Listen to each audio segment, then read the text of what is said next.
Très heureux de vous savoir nombreux, branchés sur CML13 Télévision. Merci mesdames, messieurs de votre confiance et fidélité à la chaîne de l'excellence et du professionnalisme CML13 Télévision. Merci pour ces nouveaux numéros qui marquent pratiquement le début de week-end ici à Kinshasa, capitale de la RDC. Nous sommes exactement jeudi 20 janvier 2022 ici. Au studio de CML, nous voulons discuter de deux questions essentielles. La première question, vous avez suivi toute la semaine. Nous sommes revenus essentiellement sur les différentes procédures qui caractérisaient la comparution de Joseph Kabila sur le plan du droit. Vous aviez suivi, mais aujourd'hui, nous allons rester plus sur le plan analytique, donc politique et sociologique, sur la compréhension générale de tous les Congolais de voir Joseph Kabila comparaître, ou la compréhension, l'idée qu'on s'est fait du rejet de cette demande de comparution de Joseph Kabila par la haute cour militaire. On va en discuter. Dossier Jean-Marc Kabound, vous le savez qu'il a encore été à nouveau désavoué par le député, cette fois-là provincial, de la ville de Kinshasa par une déclaration lue par, excusez-moi cette petite pathologie, il y a beaucoup de parts qui se glissent, Peter Kazadi Kankonde, c'est lui, le président du groupe parlementaire, qui a désavoué à nouveau Jean-Marc Kabound. Est-ce que peut-on encore espérer d'un climat de confiance au sein de l'UDPS, parti au pouvoir? Une question qu'on s'est posée hier à la Libre Opinion avec India Omar. Vous avez suivi une émission très commentée. On s'est dit, est-ce qu'un parti qui a un problème de texte interne peut-il être en mesure de gérer un pays qui est caractérisé par plusieurs lois? Je ne sais pas, ça fait plus de 800, si vous voulez, lois qu'il faut observer pour un parti qui est au pouvoir. Bienvenue à l'édition spéciale d'aujourd'hui. D'abord à ma droite, il s'appelle Chris Mukendi. Je souhaite heureux mariage, parce qu'aujourd'hui c'est l'anniversaire de son mariage. Il ne s'est pas marié aujourd'hui, mais il s'est marié aujourd'hui à travers cet anniversaire. 15 ans de mariage. Bienvenue. Merci. C'est-à-dire qu'il y a beaucoup d'avancées. Bienvenue, Chris. Merci, très cher Louis-France. Et je prends les félicitations aussi. Comme vous l'avez dit, je fête mes 15 ans de mariage aujourd'hui. C'est beaucoup, hein. C'est beaucoup, pas facile. On est encore à la deuxième année. Voilà, donc je souhaite bon anniversaire à mon épouse pour les 15 ans. On a tenu pendant 15 ans, par la grâce de Dieu. Très bien. Donc, merci pour cette invitation. Et je salue les amis sur le plateau. Merci. Cette émission, je la dédie à Madame Mukendi Kabemba, notre tendre épouse. Je l'aime beaucoup. Beaucoup de salutations à elle. Merci. Très bien. Alors, il y a une question qui était posée, mais je ne voudrais pas te poser en direct, je vais te poser en coulisses. Alors, toujours à ma droite, il est toujours à l'Union Sacrée. Je rappelle que Chris est communicateur. Bon, il n'est plus à présenter comme communicateur, ça gêne un peu, mais il faut rester dans le statut. Communicateur de l'AFDC. C'est ce que je suis. Mais ça ne te convient plus. C'est ce que je suis. Voilà, ce qui me convient d'abord, c'est d'être congolais et d'être acteur politique engagé dans le combat. Donc voilà. Non, vous n'êtes pas au combat, vous êtes au pouvoir. Non, mais le pouvoir, c'est aussi une lutte. C'est la gestion. C'est une lutte pour l'amélioration des conditions de vie. C'est le seul pays au monde où les gens au pouvoir continuent à combattre. Non, mais justement parce que nous avons les facteurs sociaux. Nous luttons contre ces phénomènes, cette pauvreté, contre la dégradation. Vous luttez ou vous appliquez la vision du président? Parce que, attendez, quand vous avez la vision du président, vous l'appliquez. Vous avez des solutions. Mais quand vous luttez, c'est comme si la vision elle-même, vous la maîtrisez pas. Mais appliquer la vision, c'est aussi une bataille, parce que nous avons en face des gens qui ne voudraient pas que cette vision puisse... Vous savez, à cause des intérêts politiciens, il y a de ceux qui combattent cette vision aussi. Mais nous sommes là dans cette lutte pour pouvoir améliorer les conditions de vie des Congolais, peu importe les prix que cela coûte. Très bien. Merci beaucoup, Chris Mukendi Kabemba. Alors, Armand Moukoulou, bienvenue à l'édition spéciale. Je rappelle que vous êtes de la CCI. J'ai reçu la semaine dernière ici le secrétaire général adjoint de la CCI qui t'a jeté... Ils sont à deux, c'était Alfred Moté. Alfred Moté qui t'a jeté de fleurs. Oui, je les salue. Hein, là il a été passible au tic-au-tac. Bienvenue, Merci pour l'invitation, cher Louis-France. Je salue mes co-débatteurs ici avec moi sur ce plateau. Mais aussi, je salue l'ensemble du personnel de CML13 Télévision. Merci. Un média qui monte en puissance. Merci beaucoup. Recevez mes félicitations. Merci beaucoup, Armand. Je présente mes sincères félicitations à Chris Mukendi. Vous savez, 15 ans. Après, ici, peut-être il va nous amener au Grand Hôtel, c'est pas loin d'ici. C'est pas aussi un problème. Un petit jus pour... Vous savez, 15 ans de mariage, c'est pas facile. Très bien. Les pires est le meilleur. Donc, dans les toi, tu en sais quelque chose. Toi et moi, on est collègues. Donc, nous quatre ici, on est collègues. Il y a un invité qu'on va un peu extraire de la logique. Non, je suis très content. J'ose croire que nous allons faire un débat qui sera républicain. On va essayer un peu d'apporter ce qui est comme plus-value dans la psychologie politique de la population congolaise. Merci. Mais je n'aime pas quand je reçois les gens qui sont déjà amis, familiers. Babilo et Bimarapena bien été. Il faut que ce soit des gens qui ne se connaissent pas trop. Alors, je vais traverser. C'est un jeune, un frère que j'apprécie beaucoup, Rodrigue Ramazani. Il est avocat. Il est secrétaire général adjoint de l'envol de Délice Sanga. Bienvenue, Rodrigue Ramazani. On a appris que le parti a été divisé. Où en sommes-nous maintenant? D'abord, merci pour l'invitation. Je salue mes co-débatteurs d'aujourd'hui. Mes sincères félicitations à Chris Mukendi. Très bien. 15 ans de mariage, nous quatre évidemment, nous savons. C'est que ça coûte. Ne t'en fais pas, Grammy. C'est une question de temps. C'est une question de temps. Et je salue le nombreux Congolais qui nous suivent à cet instant. Sur la question de savoir si les partis est divisé. Non, les partis n'est pas divisé. Les partis est compact. Nous sommes tous loyal dans la vision du parti, mais aussi de notre leader, l'honorable Délice Sanga. C'est qu'il faut reconnaître que la politique congolaise, depuis un moment, souffre d'une maladie qu'on appelle débauchage. Il y a toujours des brebis débauchées, et de l'autre côté, il y a des personnes qui, malheureusement, ne maîtrisent pas le texte du parti, règlement d'ordre intérieur et statut, qui sortent pour parler du fin de mandat. On a dit à ce Sanga, il ne peut plus engager les partis. Non, mais si entre-temps, il ne peut plus engager les partis, qui va convoquer les bureaux politiques, qui va convoquer les congrès, conformément à nos statuts, les présidents, bien que fin mandat, et encore que c'est dit expressis verbis à l'intérieur, conduit les affaires courantes jusqu'à l'organisation du procès de congrès. À l'étape où nous sommes, le président est fait mandat, certes. Les seuls organes qui sont habilités à parler, il n'y a que deux organes. Il y a le collège de fondateurs, et conformément à nos statuts évidemment, et il y a les bureaux politiques du parti qui sera convoqué incessamment, très bientôt, pour donner les lignes à suivre jusqu'au prochain congrès où il y aura élection. Dans la mesure du possible, un autre candidat sera peut-être élu président du parti. C'est combien d'années après l'organisation de votre congrès? Le dernier congrès a eu lieu en 2016 et entre 2016 et 5 ans. C'est 5 ans. Donc, comme le mandat du président. Comme le mandat du président. Et ceux qui parlent là aujourd'hui savaient déjà, on était avec eux au comité national, que le mandat du président national avait pris fin au mois de mars 2021.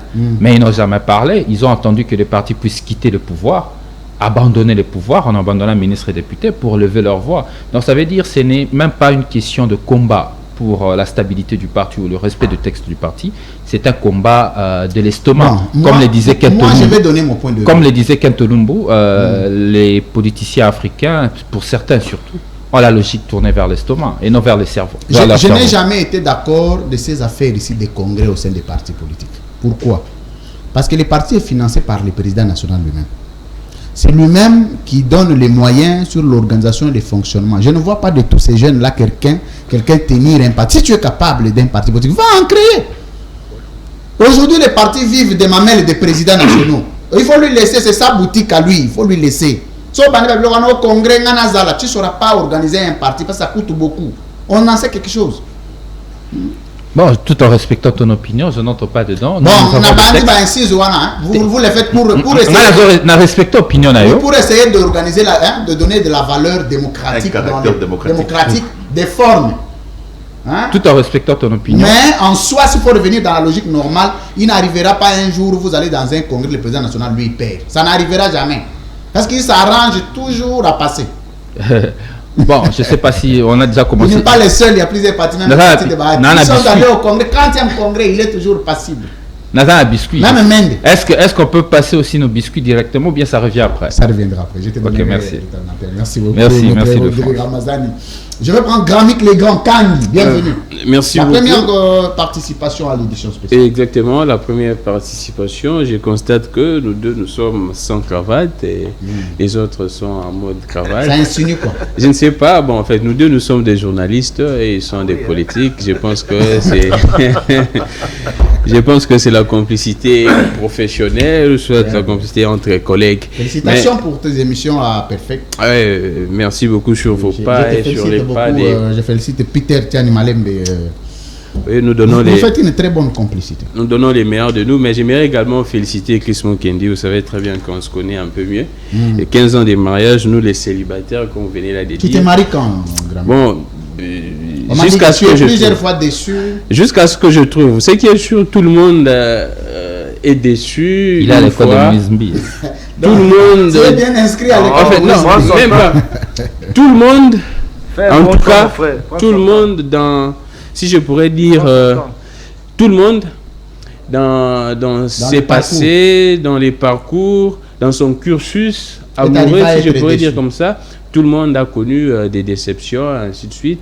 Mais je pense que ce n'est pas le cas pour moi. Pour moi, je suis en train de chercher toujours, de trouver une meilleure. Mais ça, c'est une offre que tu lances à la télé. Oui, je suis en train de chercher.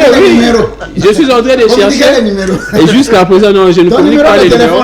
Je sais où je cherche. Je sais où je puise, où je cherche, où je pourrais puiser, mais je suis dans la recherche. Mais c'est que sûr, ce n'est pas... Tu peux donner le numéro? Non, je ne donne pas. En tout cas, mais c'est que sûr, mon numéro est connu. Les gens qui me suivent, mon numéro est connu. Les gens qui me suivent, ils n'ont qu'à taper sur Peter Tiani.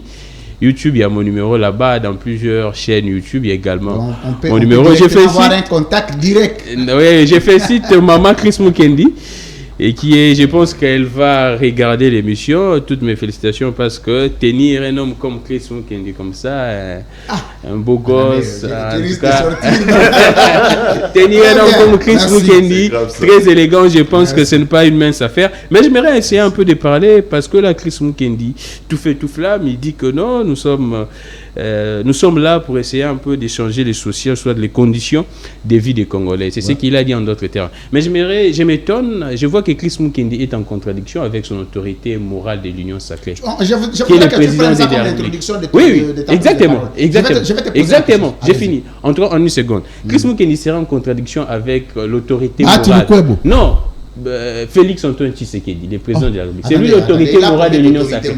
Je ne sais pas en tout cas. Au parti, c'est Bats Lukwebo, mais je constate qu'au niveau de l'Union sacrée, c'est Félix Tshisekedi. Chris Mukendi serait en contradiction parce que le président de la République, jusqu'à présent, ne fait que constater. Mais il dit qu'ils sont là pour changer les conditions de vie des Congolais. Mais c'est ce que le président de la République ne fait pas. Nous tous, nous sommes très au courant que le président de la République ne fait que constater. Le président de la République a constaté que Mboka est Koufi.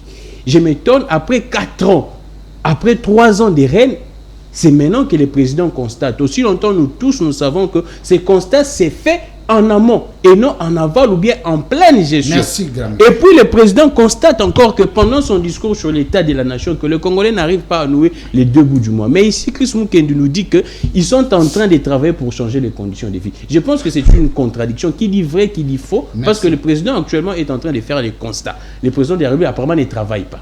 Merci, Gramik Kangi.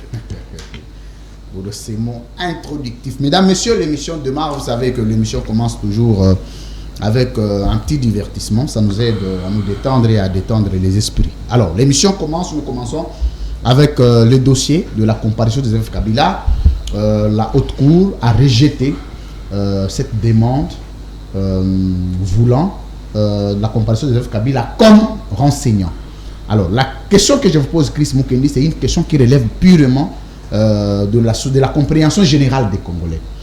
Qu'adviendrait-il quand les Congolais pourraient voir Joseph Kabila en train de comparaître et de donner des informations qu'il détenait sur le dossier? Deuxièmement, mais s'il y avait un bon renseignant, on aurait voulu Félix Tshisekedi aussi comparaître comme renseignant dans le dossier 100 jours. 2 petites questions sur lesquelles il faut répondre. 3 minutes. Voilà, merci beaucoup. Je vais faire usage de mes 3 minutes, mais je voudrais d'abord revenir sur des propos tenus par Gramik, parce que les laisser comme ça, c'est en tout cas blasphémer notre régime. Il dit que le président, j'ai dit que le président travaille à l'amélioration des conditions de vie, mais jusque-là, après 3 ans, le président ne fait que constater. Oui, c'est vrai, le président a constaté. Il a constaté qu'après 18 ans de régime Kabila, la gratuité de l'enseignement n'a jamais été appliquée. Il a constaté et il a rendu effective la gratuité de l'enseignement. Le président de la République a constaté que les régimes passés n'ont pas mis l'accent sur les prix des billets d'avion. Quand il arrive, il trouve les prix des billets d'avion pour aller à Lubumbashi à $350, $400. Le président s'y met et les prix des billets coûtent $190.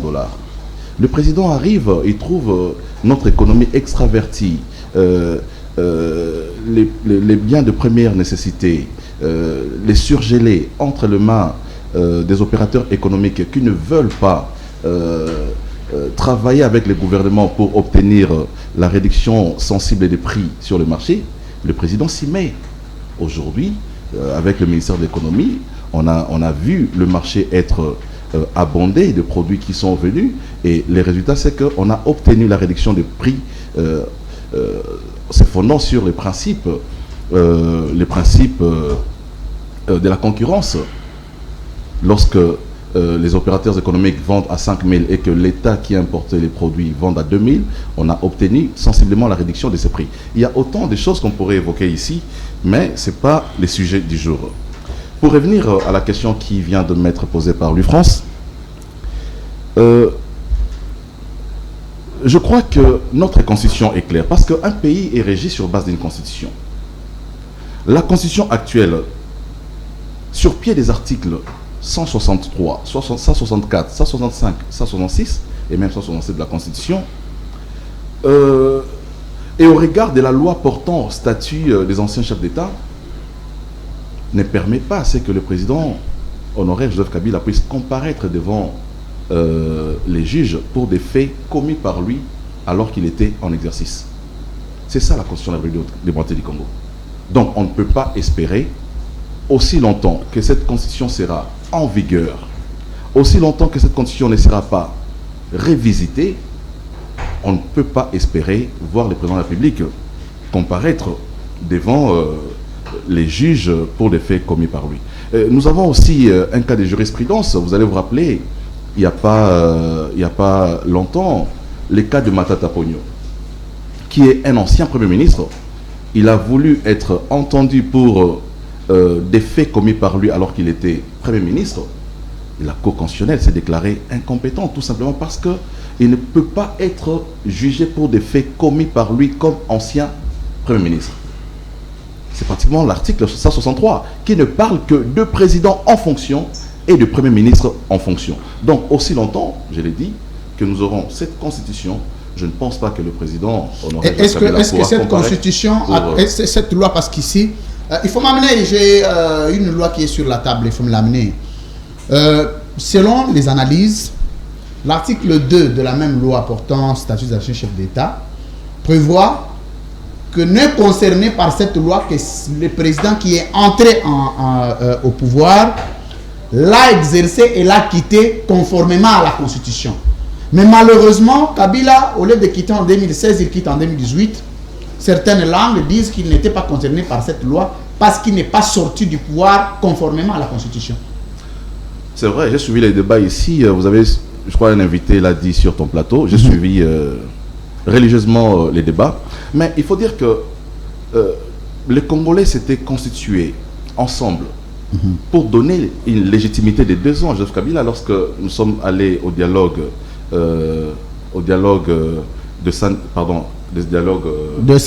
Saint-Sylvestre. Avant Saint-Sylvestre, on a commencé d'abord par le dialogue de l'OIA, et puis il y a eu le dialogue de la Saint-Sylvestre, qui a donné une légitimité. Il y a eu un accord qui a été signé par tous les partis. Je ne dis pas que l'accord serait pris en violation de la Constitution ou en violation de la loi. J'ai d'ailleurs la loi avec moi. Voilà. Donc, cette loi-là, ou cet accord a permis à ce que, puisqu'il y avait des raisons évidentes qui ont fait que les élections ne soient pas organisées dans les délais prévus, le corps politique de notre pays s'est constitué à travers les deux dialogues pour prolonger les mandats. Donc, je ne pense pas qu'on peut dire qu'il a exercé en violation dès lors que tous les partis politiques, tous les regroupements politiques, tous les acteurs en présence étaient d'accord de la même manière. Et on se fonde même sur l'arrêt de la Cour constitutionnelle. De la même manière, on a été d'accord pour les accords de Sun City. C'était aussi les mêmes types d'accords. Alors Chris Mukendi, la deuxième question que je vous posais, du moment où on avait demandé, le président de la République actuel avait été cité dans le dossier 100 jours plus de 45 fois sur instruction du président. C'était sur demande du président. Plus de 45 fois. Mais on aurait voulu que le président vienne quand même donner les informations qu'il détenait comme renseignant.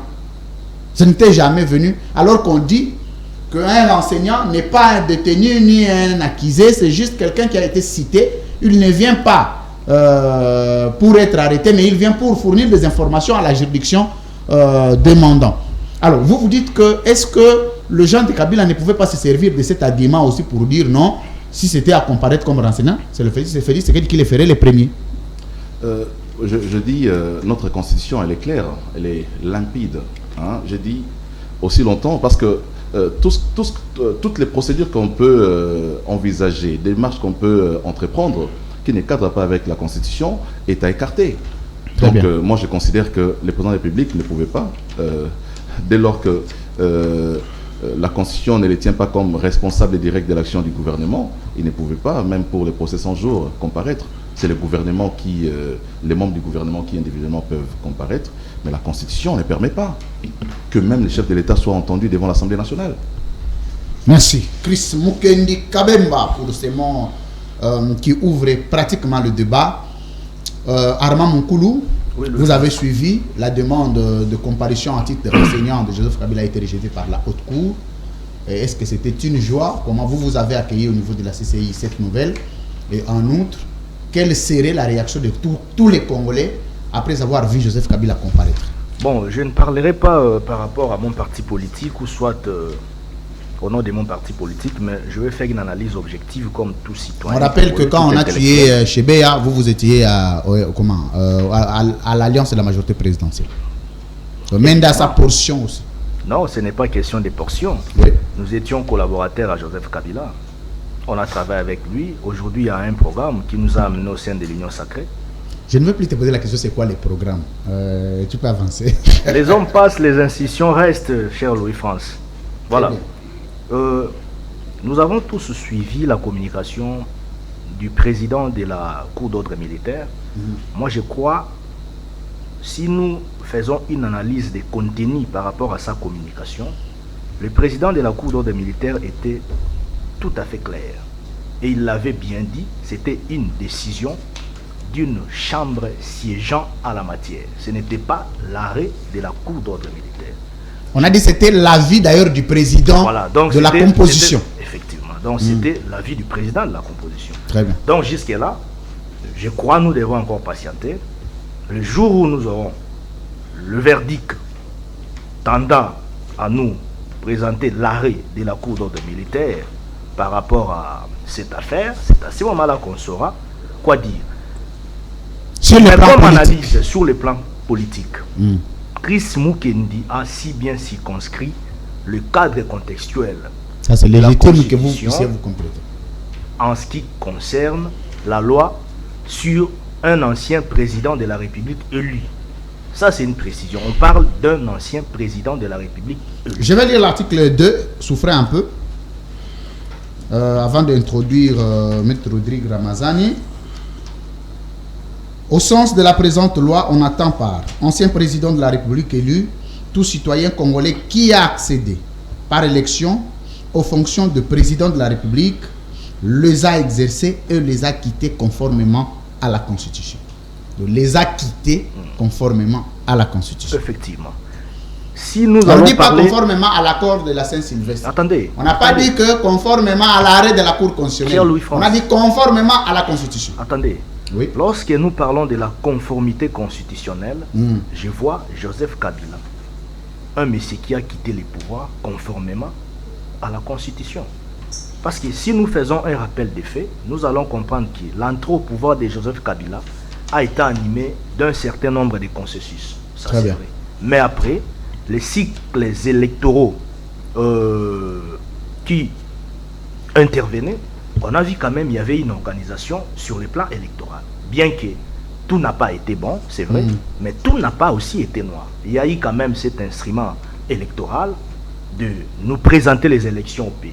Donc, après avoir été dans des consensus, dans des pourparlers, ainsi de suite, mais Joseph Kabila est parti du pouvoir constitutionnellement parlant. Donc, je dirais, il avait respecté la Constitution. Donc, il était un président élu de par la Constitution. Alors, on parle de la levée des immunités au niveau du Sénat. Si en réalité, bon, s'il y aurait instruction judiciaire avec les temps, que Joseph Kabila devrait répondre devant la barre, je crois qu'il faudrait qu'au niveau du Sénat, qu'on puisse lever les immunités du sénateur à vie. Joseph Kabila, en tant que sénateur à vie. Et là, c'est les 1/3 de l'ensemble de sénateurs au niveau du Sénat. Donc, il y a tout un processus.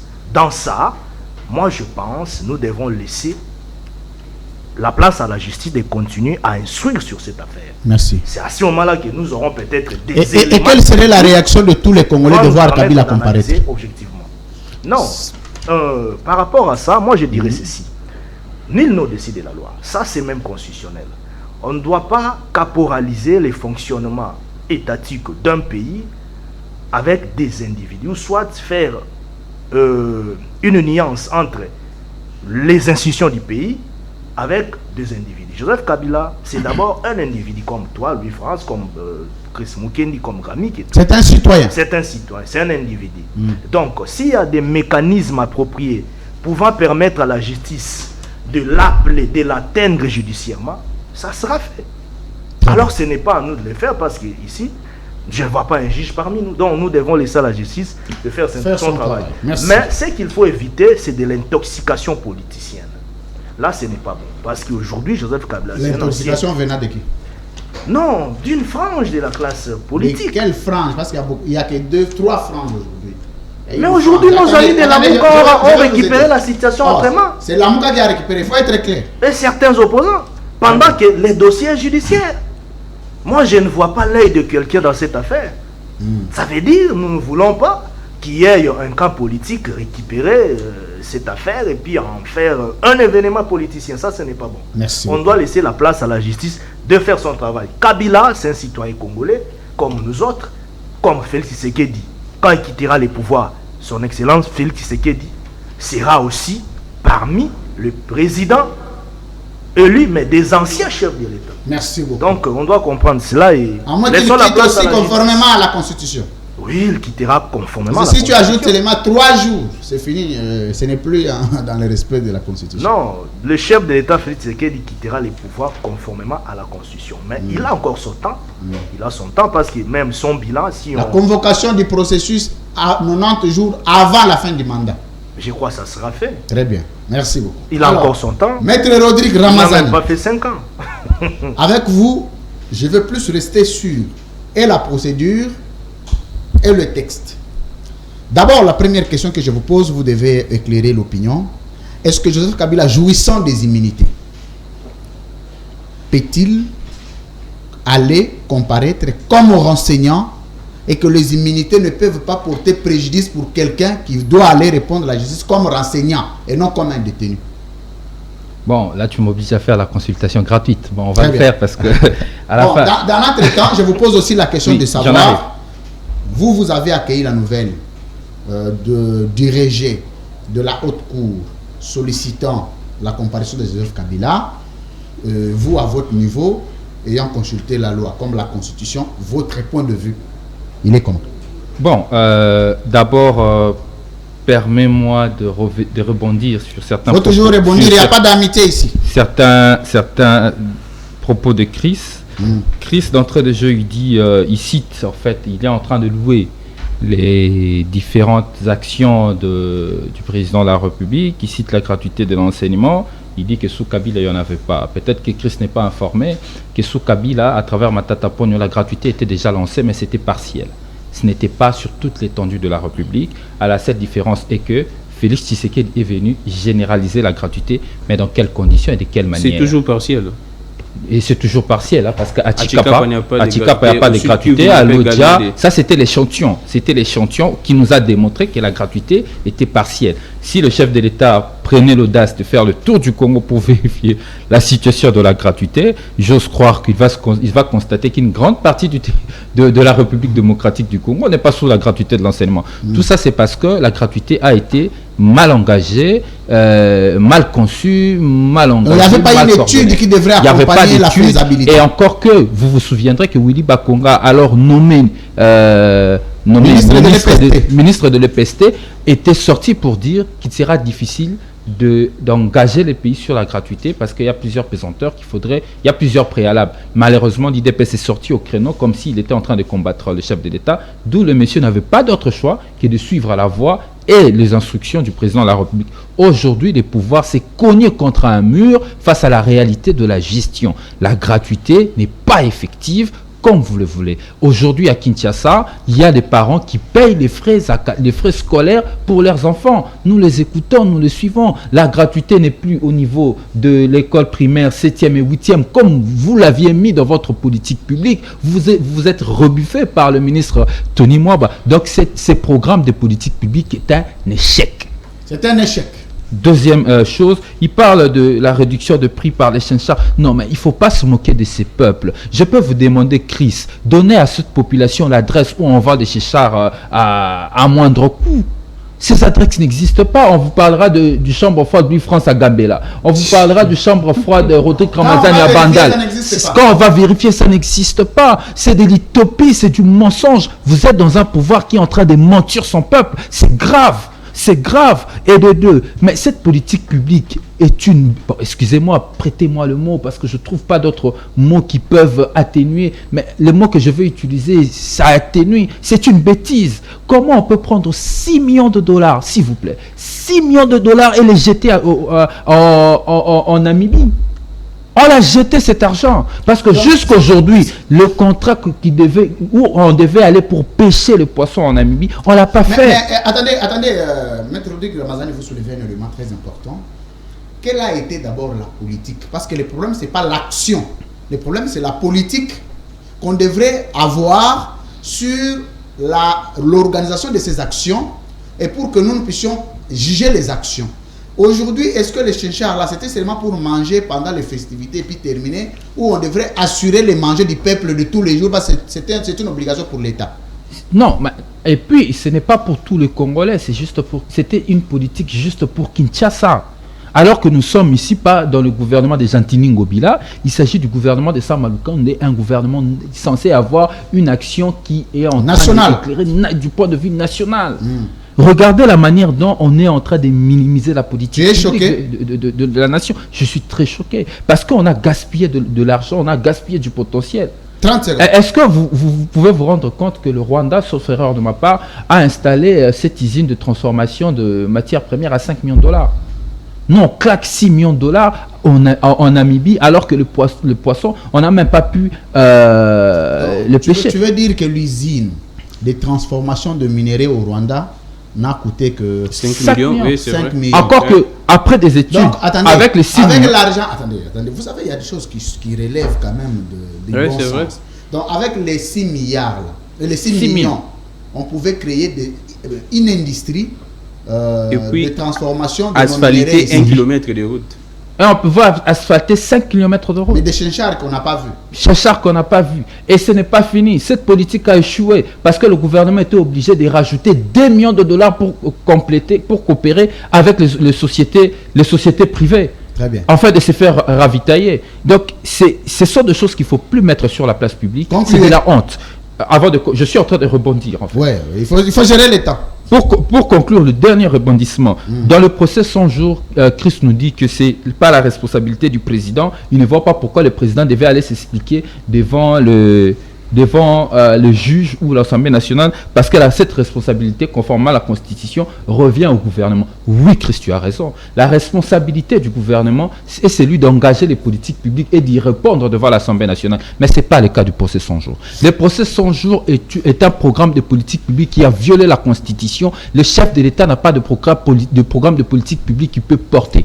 Le président de la République ne porte pas de programme de politique publique parce que c'est la responsabilité du gouvernement. Donc, dans le cadre de ce procès, moi, j'aurais bien voulu voir le chef de l'État répondre comme un citoyen dans le cadre d'un état de droit. Mais cela sera impossible parce que nous ne sommes pas dans un état de droit, nous sommes dans un état de jungle. Je reviens maintenant... Un état de jungle. Ça, c'est noté. État de la jungle, j'allais dire. Je reviens à votre question. Vous savez, la première des questions qu'il faut se poser, Joseph Kabila devait comparaître en quelle qualité? Prévenu, témoin ou renseignant? Très bien. À mon sens, Joseph Kabila, j'aurais appris que la demande rejetée, c'était du fait qu'il devait comparaître comme renseignant. Je trouve quand même, nous sommes en train d'empêcher la justice de faire son travail. L'appareil judiciaire ne fonctionne pas parce qu'il y a trop de pesanteurs. Pesanteurs politiques. Pesanteurs, non seulement politiques, le pesanteur politique surtout. Pourquoi je le dis? Joseph Kabila, étant que renseignant, il peut comparaître. Un renseignant n'est pas un prévenu. Il vient renseigner, éclairer la lanterne de la justice pour une bonne administration de la justice. Pourquoi les sénateurs à vie ne peuvent pas comparaître pour donner sa version de fait, fournir les informations afin de faciliter la justice de bien opérer, de bien poser les actes. Mais malheureusement, il y a des pesanteurs politiques. Lesquels il faut citer. Oui, il y a des pesanteurs politiques. Lesquels, par exemple? J'aurais appris que c'est dans les accords signés à Kingakat, il y a la veille des élections, ainsi de suite. Moi, je ne crois pas à ça. Attendez. C'est très important. Vous savez, des choses comme ça, quand vous les évoquez, je sais que tu as bien les commentaires. Oui, je ne crois pas à tous ces accords. Moi, je crois pas. Moi, je suis de ceux qui croient à la victoire de Félix Tshisekedi aux élections de 2018. N'est-ce pas? Des élections de 2018. Mais j'aurais appris, je n'y crois pas, qu'il y aura des pesanteurs, des accords dans ce sens. Mais c'est là, non. C'est même dans le cas du procès 100 jours. Un président de la République peut comparaître comme renseignant pour renseigner la justice et permettre à cette justice de faire le travail. Encore que nous sommes dans le cadre nous sommes dans le pouvoir de Félix Tshisekedi, membre de l'UDPS, fils d'Etienne Tshisekedi. Ils ont combattu pendant 37 ans pour la mise en place d'un état de droit. Et d'une justice juste. D'une justice juste. Mais aujourd'hui, tout porte à croire que nous sommes dans une anarchie. Merci. Tout porte à croire que nous sommes dans une anarchie. Beaucoup. Et l'état de droit que la population est en train d'attendre ne viendra pas avec Félix Tshisekedi. C'est pourquoi moi je pense que Félix Tshisekedi a fait son travail. Félix Tshisekedi a joué son rôle. Les 5 ans à venir, on dit que nous devons l'aider à devenir le 2e sénateur à vie, afin de remettre le pays entre les mains de personnes qui ont une vision pour améliorer. Moi, je ne donnerai pas de nom, mais je peux donner des critères. Je peux donner des critères parce qu'il n'existe pas d'homme providentiel. La personne doit être un leader éclairé. C'est-à-dire quoi, leader éclairé? Un leader éclairé qui est doté des connaissances tant scientifiques que de la vie. Mais deuxièmement, il doit avoir de l'expérience en termes de gestion de la chose publique. Mais attendez, si quelqu'un vient de l'Europe, là où il vivait, nous, on ne connaît pas, il te dit qu'il a de l'expérience. Toi, tu vas discuter sur base de quoi? Écoutez, si nous sommes une administration sérieuse, l'administration peut connaître le parcours. Oui, mais quelqu'un te dit que non, il ne suffit pas de dire. Un cursus, ça se prouve, l'UFrance. Moi, si je te donne, parce que je peux pas, je te dis que moi je travaille ici et là. On peut avec la technologie. Malheureusement, l'administration, elle est faible. C'est pourquoi nous tombons dans ça. Mais je suis en train de donner des critères, pas des noms, parce qu'il n'existe pas d'homme providentiel. Merci. On dit que vous, à l'envol, vous êtes gris. C'est parce que c'est ça, on a cherché le ministère de la Justice, on ne lui a pas donné. C'est comme ça qu'il s'est transformé en aigri. En soi, vous ne faites pas l'opposition, vous réclamez les postes du ministère de la Justice. Non, c'est faux. Vous savez, on vous fait du chantage. Vous êtes journaliste, il y a 2 journalistes ici. L'honorable Sessanga a été reçu par votre confrère Christian Lusakoueno sur Top Congo.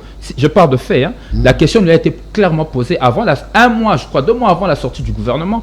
On lui a posé la question de savoir s'il sera membre au gouvernement. Il a clairement répondu qu'il ne sera pas membre au gouvernement. Il se sent à l'aise comme gendarme de réforme au sein de l'Assemblée nationale. Son rôle, c'est à l'Assemblée nationale. Il n'ira pas au gouvernement. Merci. Donc, nous connaissons les politiciens congolais. Lorsqu'ils se battent pour des postes, les politiciens congolais s'annoncent. Nous avons vu avant la sortie du gouvernement Samalukonde plusieurs leaders politiques qui ont fait des déclarations. Ils ont pris mais certains même se battent jusqu'aujourd'hui pour être mandataires publics. Merci beaucoup. Donc, l'honorable Sessanga n'est pas dans ce débat. Ramazani. Alors, Ramazani qui vous avez quand même... Pekola. Ça signifie quoi, Pekola? Makassi. Bekola. Bekola. Très bien. Et Ipung Jaka 5, ça signifie quoi? Je ne connais pas ça, il faut poser la question. Vous êtes au côté d'un leader, il faut connaître. Alors, Rami Kinkangi, je vais vous prendre. Merci beaucoup. J'ai introduit la question et je vais vous la poser de la même manière.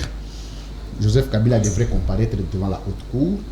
Certains ont souhaité, parce que quand Chebeya est mort, le souhait de tous les Congolais, c'était d'avoir la vérité sur la mort de Chebeya. Alors, quand on a voulu, on a cité Joseph Kabila, et que s'il devrait éclairer quand même les juges sur les informations qu'il détenait de la mort de Chebeya, ça aurait été salvateur tant pour lui-même, pour sauver son image, mais aussi sauver l'image de la RDC, mais la demande a encore été rejetée. Toi, tu as accueilli la nouvelle cour.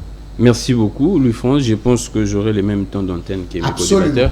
Je crois bien que le samedi, j'étais ici. Toi, tu es confrère, je peux même t'ajouter. Exactement. Le samedi, j'étais ici, j'ai épilogué là-dessus. Je vous avais dit et promis que... Mais très sincère félicitations parce que Kabila, votre émission a été très très suivie. Je vous avais promis que Kabila ne va pas se présenter.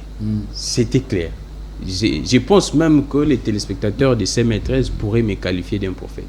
Parce que je l'avais dit depuis le samedi. Que c'était du folklore, du populisme, ainsi de suite. Tu es proche des faillots. Mais non, même pas. Je suis très proche de la population. Je reste journaliste et sur les faits. Très bien. Je reviens un peu. Chris Mukendi qui parle, je suis étonné. Chris Mukendi est un homme très intelligent. Il t'a déçu? Il me déçoit un peu. Aujourd'hui, c'est l'anniversaire de son Il me déçoit un peu cet après-midi. Non. Je ne suis pas dur. Il me déçoit un peu cet après-midi. Il dit que il accuse ici les pouvoirs de Kabila de 18 ans. Mais il oublie que l'AFDC fait partie de ces pouvoirs de 18 ans de Kabila. Mais comme par effet de nature, accuser les FCC rattrape Chris Mukendi, je pense que Chris Mukendi est en train de décevoir l'opinion et la population. On va tout doucement. Je n'aimerais pas revenir sur ce qu'a dit Maître Rodrigue Ramazani. J'ai dit ceci à Chris Mukendi, que les prix de vol au niveau du Sankour, c'est plus de $200. Pour arriver à Sankour, Lodja, c'est plus de $200. Toi, tu es de Lodja? Non, j'ai des informations étant que puisqu'il n'y a pas un vol direct. Un instant, Chris. Il n'y a pas un vol direct de Kinshasa à Lodja, il n'y en a pas. Mukendi. Très bien. Un instant, Chris Mukendi. Allez-y. Mon ami Rodrigue Ramazani a parlé des surgelés. Là, je ne reviens pas. La gratuité de l'enseigne. Pas plus tard qu'hier, j'ai reçu les messages de nos compatriotes au niveau des sites Kivu. C'est la même chose. La gratuité n'existait pas. Mais avant ça, j'aimerais manifester mon soutien indéfectible au cardinal Ambongo. Parce que je vois beaucoup de gens... Les victimes des insultes. Exactement. Encore. Je manifeste mon soutien indéfectible au cardinal Ambongo. Alors, je poursuis en disant ceci. Là, je prends... Il y a Freddy Thioyo, mon ami frère, mon grand frère, je les salue. Il y a Cissé Traoré, ce sont les deux. Il n'y a pas beaucoup de gens. Oui, je continue. Ah, là, je vois la photo de Kabila. Je me dis, vous avez des bons régisseurs, ainsi de suite, parce que là, je vois nous avons une technologie très avancée. Kabila peine chaud, curling, un peu beau, je ne sais pas, il essaie de friser les cheveux, friser, ainsi de suite, je ne sais pas. Mais allons-y. Chris Mukendi, comme je disais par effet de nature, Chris Mukendi est rattrapé par l'air ADN à Kabila. Il a soutenu Kabila. C'est la même chose avec Armand Moukoulou, parce que les deux viennent de Kabila. Les deux là, Armand Moukoulou et Chris Mukendi, ils disent que Kabila n'a pas violé les textes de ces pays. En glissant, Chris Mukendi évoque les accords de Saint-Sylvestre, ainsi de suite. Mais j'ai dit ceci à Chris Mukendi. Je pense qu'il a un stylo et puis un papier, il va noter. Kabila a violé pratiquement 4 dispositions. Il y a l'article 5 de la Constitution, l'article 69 de la Constitution. Attendez, je vais lire. Allons-y. Ici, quand vous ne lisez pas, ça va paraître comme si vous faites des incantations. Par effet de nature, l'ADN de Kabila rattrape Chris Mukendi. L'article 5 de la Constitution. Les téléspectateurs, l'article 5. La souveraineté nationale appartient au peuple. Tout pouvoir émane du peuple qu'il exerce directement par voie de référendum ou d'élection et directement par ses représentants. J'explique. Aucune fraction.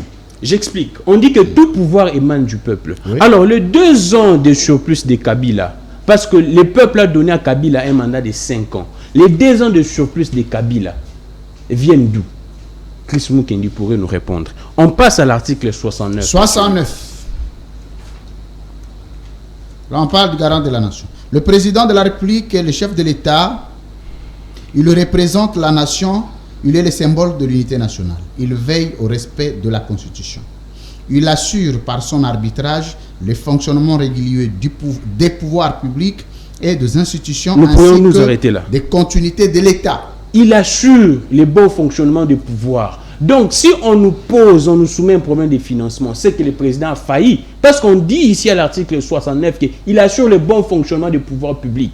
Donc, organiser les élections, financer, ça fait partie des pouvoirs publics. Donc, le gouvernement doit mobiliser de l'argent, réserver de l'argent pour l'organisation des élections. Attendez, sous-question. Oui. Donc, quand on dit, on va faire un petit syllogisme. Oui.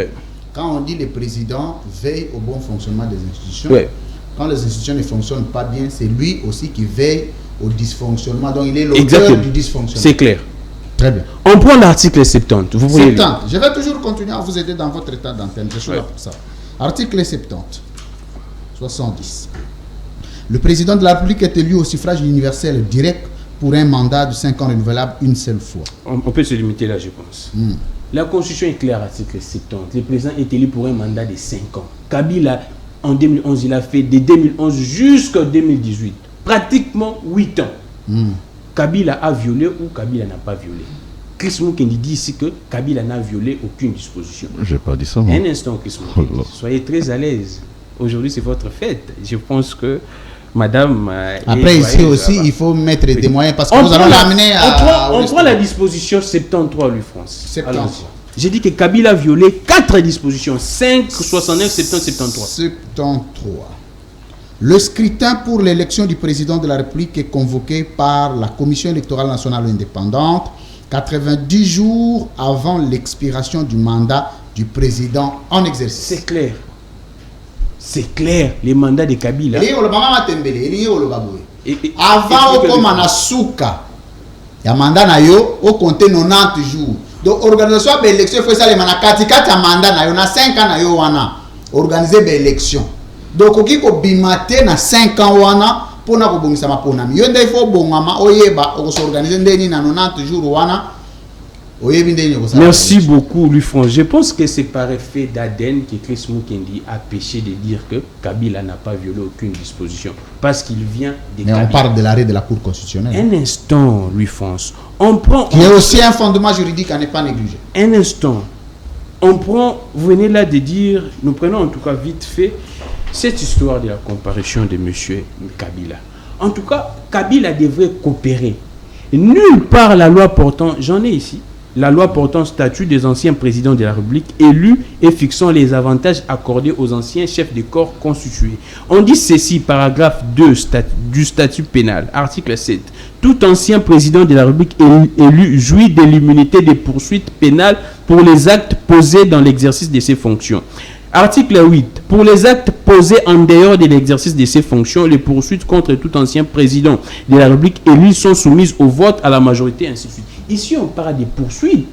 Mais là-bas, on ne poursuivait pas Kabila. On a cité Kabila et Kabila devrait coopérer avec la justice. Mais Kamere était allé comme renseignant, Kamere a fait la prison. Tu sais l'histoire, non? Un instant. Nous sommes dans ces cas. Kamere était allé à la 4e rue comme renseignant. Mais renseignant, n'a pas de Makala. Donc il ne faut pas vraiment croire que tout est possible. Cette émission est à caractère pédagogique. Très bien. Les étudiants nous suivent. Il y a une différence entre être renseignant et faire partie des poursuites. En fait, je vais donner des définitions. Oui, exactement. Allons-y. Vous êtes... Le code pénal prévoit, est appelé renseignant, toute personne détenant des informations susceptibles à éclairer le juge ou une juridiction sur un dossier. Exactement. Mais si on apporte ces informations et que le juge estime que vous avez une part de responsabilité pénale, là vous devenez un prévenu. Mais comment? C'est ça. À partir du statut du prévenu, il y a des contraintes. Des préalables. Il y a des préalables qui existent. Mais dans ce stade où nous sommes de renseignants, il n'y a aucun préalable. Il fallait faciliter la justice à faire son travail. Mais la question qu'on a posée ici, je donne 3 secondes à Maître Rodrigue Ramazan. Je vais traverser. J'aimerais ce que le peuple comprenne. La petite pause. Kamere est allé, je m'excuse, Kamere est allé comme renseignant. l'élégance aurait voulu que quand vous sentez qu'il y a des indices sérieux d'équipabilité dans les chefs du renseignement, vous les laissez d'abord partir et puis vous les convoquez. Cette fois-là, par un mandat ou par une invitation, il vient comparaître avec un autre statut. Mais Kamer est allé comme renseignant, ça c'est titre de l'enseignement qu'il a été, qu'il a été arrêté et puis condamné. Vous savez, cela relève de l'appréciation du magistrat instructeur. Parce que là, nous étions encore au parquet. Au parquet, très bien. N'est-ce pas? Nous étions encore au parquet. Les magistrats instructeurs, certainement. Je ne sais pas. Moi, je ne suis pas d'accord forcément avec la manière dont la procédure a été conduite. Mais certainement que le magistrat avait estimé que Vital Kamer avait des raisons susceptibles de fuir. Son adresse n'était pas connue pour décider sa mise en détention. Mais pour un directeur de cabinet du président, je viens de le dire que je ne suis pas d'accord, mais c'est là relevé. Il faut poser la question au magistrat instructeur pourquoi il avait pris une telle décision. Nos aïeux ont dit ceci. La faute n'est pas de la manière dont on a fait de vous, mais vous, ce que vous faites de ce qu'on a fait de vous. Je voudrais dire ceci. Si Kabila a taillé cette loi sur mesure pour essayer un peu de les protéger et protéger son entourage, ses proches, les chefs de corps. Mais que fait l'Union sacrée aujourd'hui? Qui est majoritaire. Pourquoi l'Union sacrée n'abroge pas cette loi? Merci. La question que je pose à Chris Moukeni. Donc aujourd'hui, si Kabila serait protégé, c'est l'Union sacrée qui protège Kabila. Ce n'est plus Kabila, c'est l'Union sacrée. Donc le peuple doit retenir que si aujourd'hui Kabila est protégé, c'est l'Union sacrée. Et en tête, c'est Félix Antoine Tshisekedi qui protège Kabila de toute poursuite. Tu seras candidat en 2023? Non, je reste journaliste. Je suis en train d'informer le peuple parce qu'il y a beaucoup de mensonges. Merci. Donc le peuple doit retenir que c'est Félix Tshisekedi qui est en train de protéger Kabila. Merci Gramik. Nkangi, merci beaucoup mesdames, messieurs. Vous suivez l'édition spéciale d'aujourd'hui. C'est très important parce que la particularité de l'édition spéciale, c'est les fonds. Ici, on ne vient pas chacun raconter sa vie. Ici, les contenus dans la contradiction, l'élégance surtout. Pour la première fois, vous n'avez jamais appris qu'à l'édition spéciale, les invités se sont brouillés. Pas du tout. Ça va arriver bientôt. Ça va arriver bientôt. Chris Moukeni, on va changer de sujet, mais certainement tu auras des choses sur lesquelles il faut rebondir. Oui. On a posé la question quand Joseph Kabila a promulgué cette loi. L'IDPS a même fait des marches. Nous ne voulons pas de cette loi, ça organise l'impunité, ça renforce l'injustice. Mais aujourd'hui, l'Union sacrée est majoritaire au Parlement. Aucune initiative, ni de révision, ni d'abrogation de cette loi. Alors, ça c'est une parenthèse. La question que je vais vous poser, c'est par rapport au deuxième sujet. La réputation de la République démocratique du Congo et des institutions vis-à-vis des actes que pose l'UDPS. Vous avez suivi la déclaration de députés, les élus provinciaux de l'UDPS qui ont dit, ils ont pris acte, après les députés nationaux bien entendu, ils ont pris acte de la démission de Jean-Marc Abound et qu'ils formalisent aussi une démission au sein du parti pour lesquels ils portent les mandats.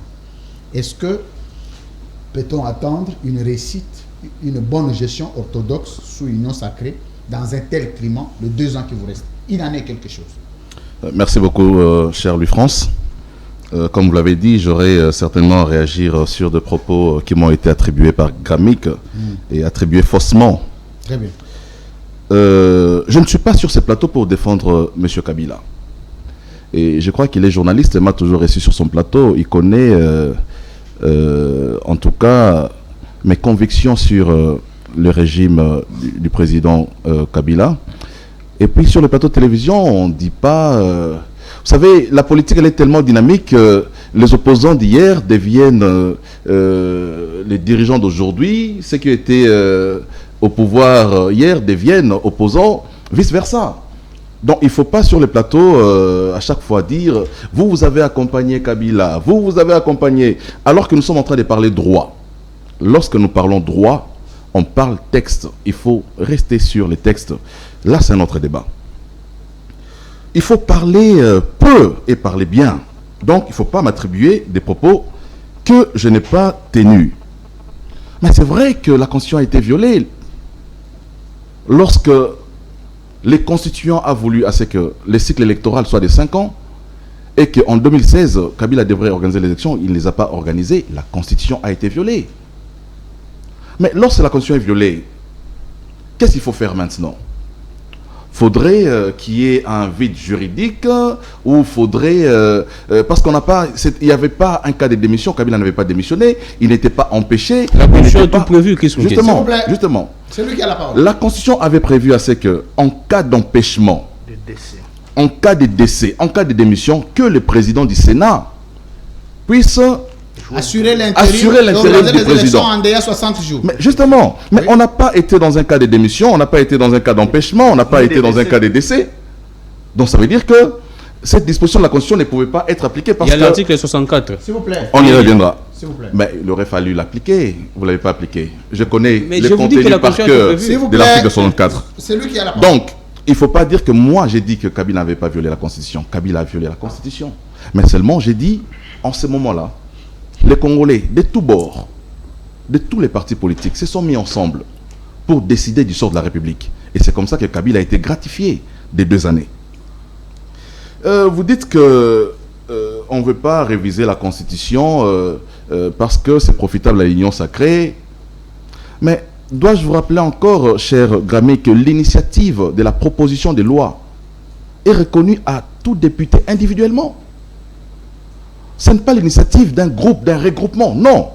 Il est reconnu à chaque député la prérogative d'initier une loi à l'Assemblée nationale. Vous avez combien de députés qui sont... S'il vous plaît. S'il vous plaît. Ça veut dire quoi? Ça veut dire Ils font quoi? S'il vous plaît. Ça veut dire qu'à l'Assemblée nationale, il n'y a pas que les députés de l'Union sacrée. Il y a les députés de la MOCA. Il y a les députés du FCC. Donc, l'initiative de la loi est reconnue à tout le monde. Donc, il ne faut pas catégoriser pour dire c'est l'Union sacrée qui ne veut pas. Si vous souhaitez faire cette démarche-là, ben, vous avez des députés à l'Assemblée nationale, vous avez des sénateurs. Vous n'avez qu'à les contacter, ils pourront revenir sur la question. À Rodrigue Ramazani, je voudrais simplement dire que en termes d'actions à poser par un gouvernement, il y a des actions qui sont conjoncturelles et il y a des actions qui sont structurelles. Et là, c'est en rapport avec les dossiers Chinchard. Le gouvernement de la République a posé une action conjoncturelle. Mais sur les plans structurels, je crois qu'il y a une politique qui a été arrêtée en rapport avec la pêche. Une politique qui permet à ce que le Congo puisse bénéficier des chalutiers, de bateaux de pêche pour une pêche industrielle dans les pays. Et c'est en cours. Donc, l'importation des chinchards constitue une réponse conjoncturelle. Répondez à ma question. Sur les dossiers, je vais y revenir. Sur les dossiers comparution de M. Kabila, Rodrigue Ramazani est un juriste. Moi, je n'ai pas fait les droits, mais je suis légaliste. Il dit qu'il peut comparaître comme renseignant, mais il n'a évoqué aucune disposition constitutionnelle qui donne la possibilité à Kabila de comparaître comme renseignant. Il pourra, parce qu'il est juriste, moi je suis très limité dans ces domaines, il pourra quand même nous éclairer si Kabila pourra, sur base de quel article de la Constitution ou de la loi qui porte statut des anciens chefs de l'État, qui donne accès à la justice de pouvoir... Je vous complète. Voilà. Attendez, je vous mets un peu d'eau dans ce très important. C'est ça la beauté de l'édition spéciale. Ici, il s'agit de statut avec lequel quelqu'un va en justice. L'interdiction, que ce soit, ou la restriction, je voulais dire, que ce soit de la loi portant statut des anciens chefs de l'État, que ce soit de la Constitution, c'est pour des poursuites. Mais pour fournir des informations, il n'y a pas de restriction. Écrire à partir de chez lui, il fait une note technique. Il donne à ses avocats, ils vont déposer. Donc ça n'a rien à voir, il y a une différence entre fournir des informations à la justice, tout le monde peut le faire sans forcément être prévenu, sans forcément être accusé. Mais seulement, c'est sur base de ces informations que vous fournissez, s'il s'avère il y a les indices sérieux qui peuvent engager votre responsabilité pénale, en ce moment, vous pouvez maintenant aller, et c'est en ce moment que nous pouvons parler de la loi portant statut des anciens chefs de l'État. Je réitère encore ce que je viens de dire, il n'y a aucune disposition constitutionnelle qui permet à Kabila de comparaître, s'il vous plaît, hein, et ils vont nous éclairer. Aucune disposition ne l'interdit non plus d'aller comme renseigné. Ben justement, oui. Hein, donc moi je suis légaliste. Très bien. Hein, je suis légaliste et tout le monde sur les plateaux connaît mes convictions sur la personne de M. Kabila. Très bien. Même si je suis... C'est pas un péché d'émettre des réserves sur des questions. Voilà. Laissez-les avancer. Voilà. C'est pas un péché. Bon, en ce qui concerne la réputation de l'UDPS, tout ça, ben, il faut rappeler ici sur le plateau que... en tout cas, sur la question de ce qui se passe, nous avons été formellement instruits de ne pas s'engager sur ces débats. Mais je voudrais dire juste quelque chose. C'est que Kaboun n'a jamais démissionné. Très bien. Il n'y a pas de documents qui attestent que Kaboun a démissionné. Il n'a jamais démissionné. J'ai vu un tweet. Pour moi, je considère qu'une démission, c'est un acte administratif. Je n'ai pas vu la signature de Kaboun. Je vous ajoute encore un peu d'eau dans les moulins, dans le cadre toujours de l'édition spéciale, que le droit administratif organise plusieurs formes de démission. Entre autres, une démission explicite et une démission tacite. Le fait pour vous de ne plus aller à votre lieu de travail, conformément au jour ou au nombre d'heures prévues par la loi, vous êtes démissionnaire, sans forcément signer. Vous pouvez aussi démissionner verbalement. Vous dites, moi, je n'y vais plus là-bas. C'est une démission. En tout cas, il n'y a pas, en dehors des formalités administratives, mais il n'y a pas vraiment une forme stricte de démission. Justement, moi, je parlais de cette formalité administrative. Très bien. Donc, on ne l'a pas constaté. Donc, je ne voudrais pas m'étaler sur les débats, mais je considère simplement, au vu de la situation, Kaboun est tombé en disgrâce vis-à-vis de ses pairs de l'UDPS. Mais comme je vous ai dit, nous, on souhaite à ce que la paix puisse revenir à l'UDPS. Nous sommes alliés à l'UDPS et ensemble, nous conduisons cette politique pour l'amélioration de la condition de vie des Congolais et nous ne pouvons jamais, on ne peut jamais se réjouir quand ça brille chez les voisins. Merci. Chris Mukendi. Ben voilà. Toujours rationnel. Fermé, rationnel. Rationnel. Tu as terminé ou il y a encore une chose je finis, hein. Je crois que Arma pourra... Très réservé sur les dossiers Kaboun. Très réservé. Très bien, merci beaucoup Chris Mukendi. Arma Moukoulou, toi tu ne peux pas être réservé parce que Mende n'interdit pas aux gens de parler. Mende lui-même, il parle de tous les dossiers. C'est un lumumbiste. Alors, la question que je vous pose, est-ce que l'Union sacrée a encore de leçons morales de gestion et de bonne gouvernance à prôner si déjà au niveau du parti, ça ne va pas? Bon, merci cher Louis-France, mais je voudrais rappeler à l'opinion que tout parti politique a son fonctionnement interne. Nous aussi, à un moment donné, on reçoit des orientations de la part de l'honorable Mende. Ça arrive. Donc, il est de notre devoir, à un moment donné, lorsqu'il y a des instructions qui ont été émises par la hiérarchie d'un parti politique. Non, attendez. Kaboun est abandonné. Les alliés ont abandonné Kaboun. C'est une question d'actualité. Tu ne viens pas ici pour engager la position du parti. Effectivement. Tu ne viens pas ici pour communiquer au nom de... Non, attendez. Attendez, s'il vous plaît. Tu viens donner un point de vue sur une question d'actualité, d'abord comme citoyen, comme politique, sans engager les partis. Il est vrai que vous pouvez savoir comment on peut vous donner les éléments de langage, mais ce n'est pas vous interdire sur ce qu'il faut dire. Moi, je trouve que cette manière de faire les choses, il faut bâtir quand même. Bon, dans la CCI, je n'ai pas vu un moment où l'honorable Mende m'a interdit, moi, son communicateur ou son porte-étendard communicationnel, de ne pas aborder tel ou tel autre sujet. Ça, je ne l'ai jamais vu faire ça. Au contraire, il me donne des lignes d'orientation. Il me dit non, dans ça, il faudra aborder ça, comme ça, ceci, cela, et puis voilà. Bon, voilà, bon. Chaque parti politique a son fonctionnement interne. Alors, je voudrais répondre à Rodrigue Ramazani. Je vais ramasser beaucoup de choses, mais dans l'ensemble. Allez-y. Rodrigue nous dit ici, il veut faire croire à la population, à l'opinion qui est en train de nous suivre, que le chef de l'État n'a pas la politique des finances publiques. Rodrigue, les institutions de Bretton Woods ont une crédibilité importante sur le plan international. Attendez, laissez-moi parler. Lorsque la directrice générale du Fonds monétaire international, à la personne de Madame Georgine, arrive ici au Congo, où nous savons tous qu'il y a 10 ans passés, la RDC n'avait plus la confiance du Fonds monétaire international. Il n'y avait plus une fréquentation économique des finances publiques sur le plan international avec le Fonds monétaire international. Mais on a vu le Fonds monétaire international par la représentation de sa directrice générale ici, qui saluait les efforts de l'équilibre des finances publiques de la RDC à travers les ministres des Finances. Ça, toi, tu ne vois pas ça. Tu t'es contredit. Alors, Rodrigue nous dit il y avait un accord entre Kingakati, consort, ainsi de suite, avec Yoré. Bon, j'ai même ajouté que je ne croyais pas à ça. Laissez-moi parler. Laissez-le terminer. Rodrigue, nous sommes politiques, nous vivons sur la terre de nos ancêtres. Je comprends pas. Rodrigue, il n'y avait pas un accord individuel entre M. Félix Tshisekedi comme étant acteur politique et M. Kabila. Il y avait un accord qui nous avait inscrit dans une logique d'une coalition FCC-CACH. Article 78. Parce que le président de la République a été élu, mais avec une minorité à l'Assemblée nationale. Ce qui était tout à fait normal sur le plan politique.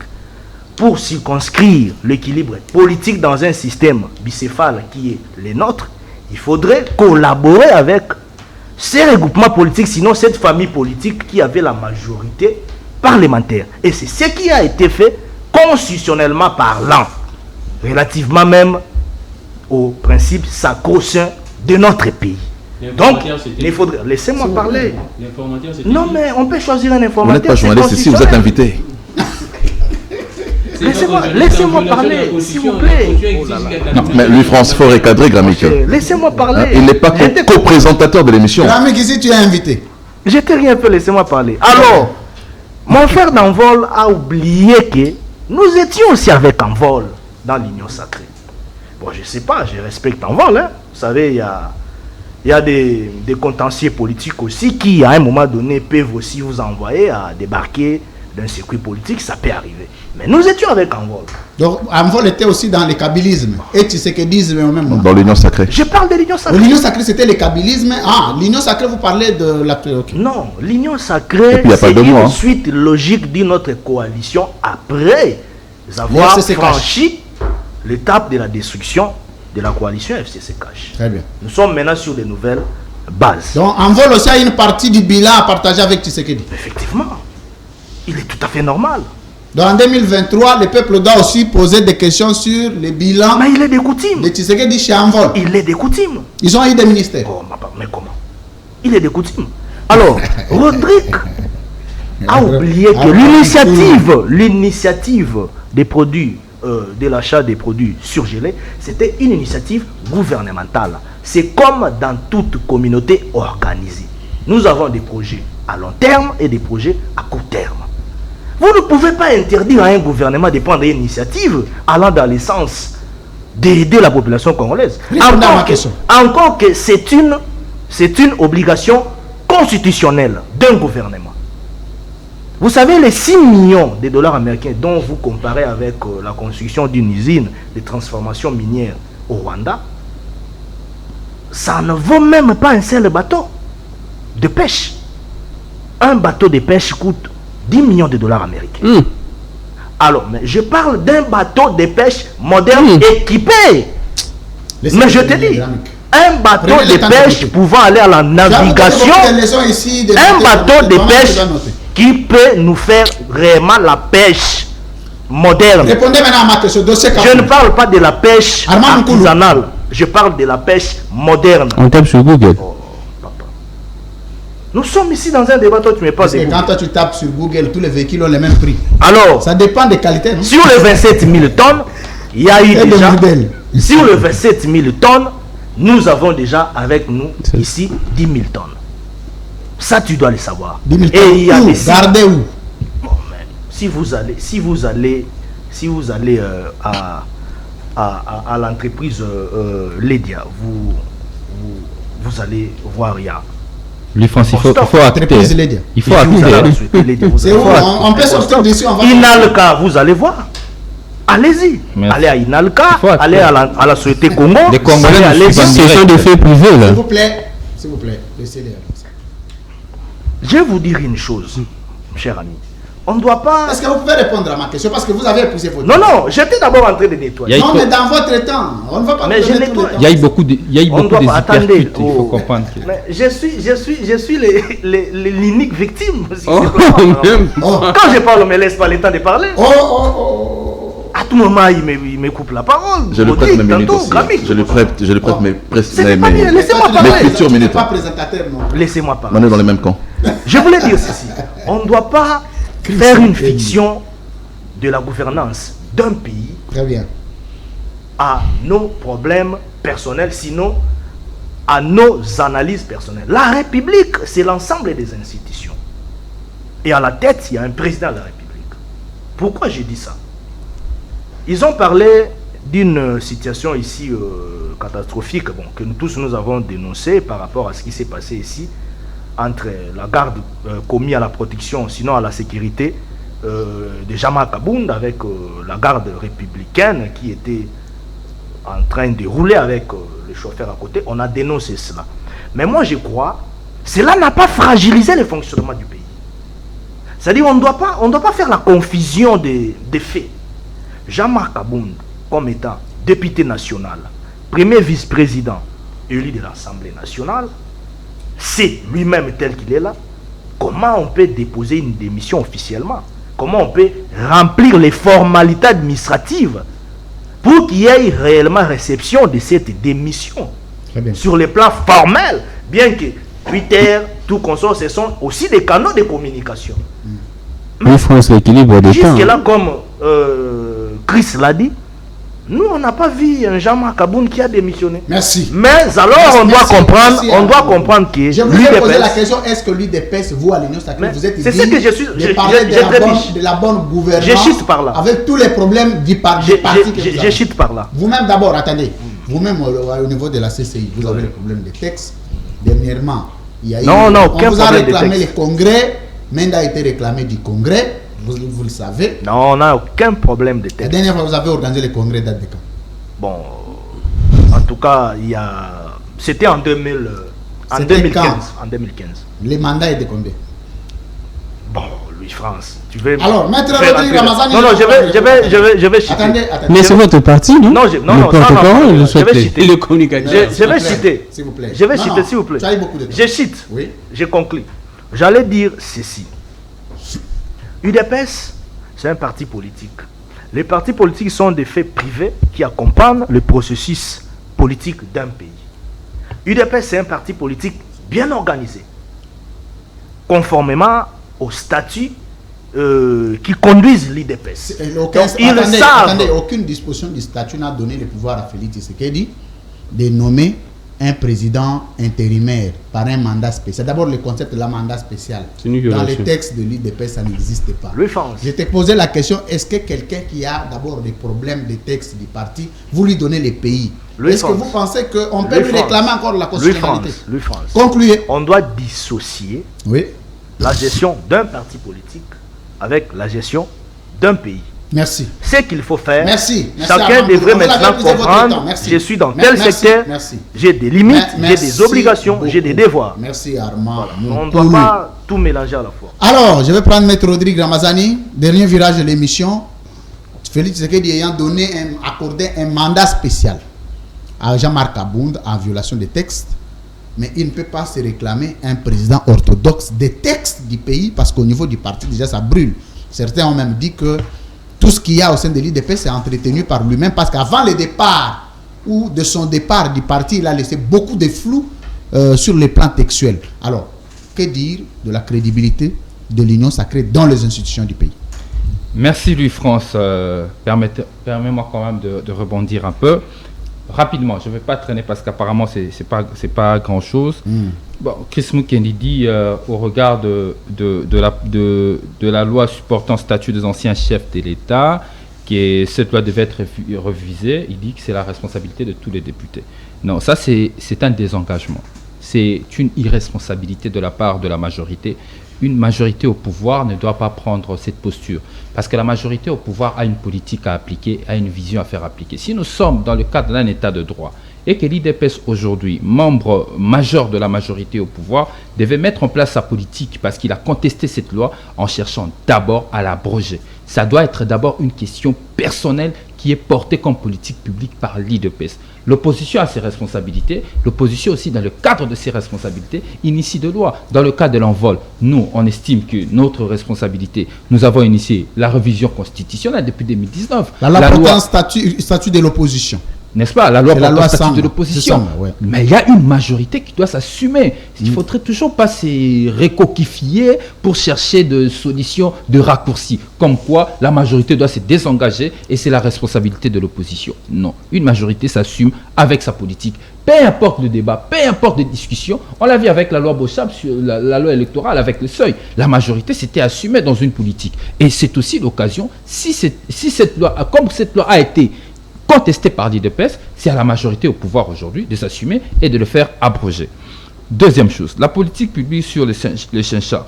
Écoutez, peut-être vous le voyez aujourd'hui, moi je peux vous ramener il y a une année passée, le chef de l'État à Maluku, devant le pêcheur. Il avait dit qu'il avait trouvé la clé pour nourrir tout le Congo à Maluku. C'était déjà là une politique qui avait commencé. Moi j'aurais bien voulu, parce qu'il y a une année passée, au mois de décembre, voir le chef de l'État amener les 6 millions, parce qu'il avait la clé, je ne sais pas s'il avait déjà perdu, les 6 millions vers le pêcheur de Maluku, industrialiser Maluku, afin que nous puissions voir la pêche industrielle commencer. Le chef de l'État a lancé cette politique. Il en a parlé pour la première fois à Maluku. La question sur la politique du Je parlais de la politique conjoncturelle et la politique structurelle. Laissez-moi arriver. Faut pas les séparer. Non, vous ne pouvez pas gaspiller 6 millions de dollars alors que cela pouvait vous permettre de structurer la pêche industrielle. C'est inacceptable. Vous avez gaspillé le moyen de l'État. 6 millions de dollars. La pêche industrielle ne coûte pas 6 millions. Écoutez.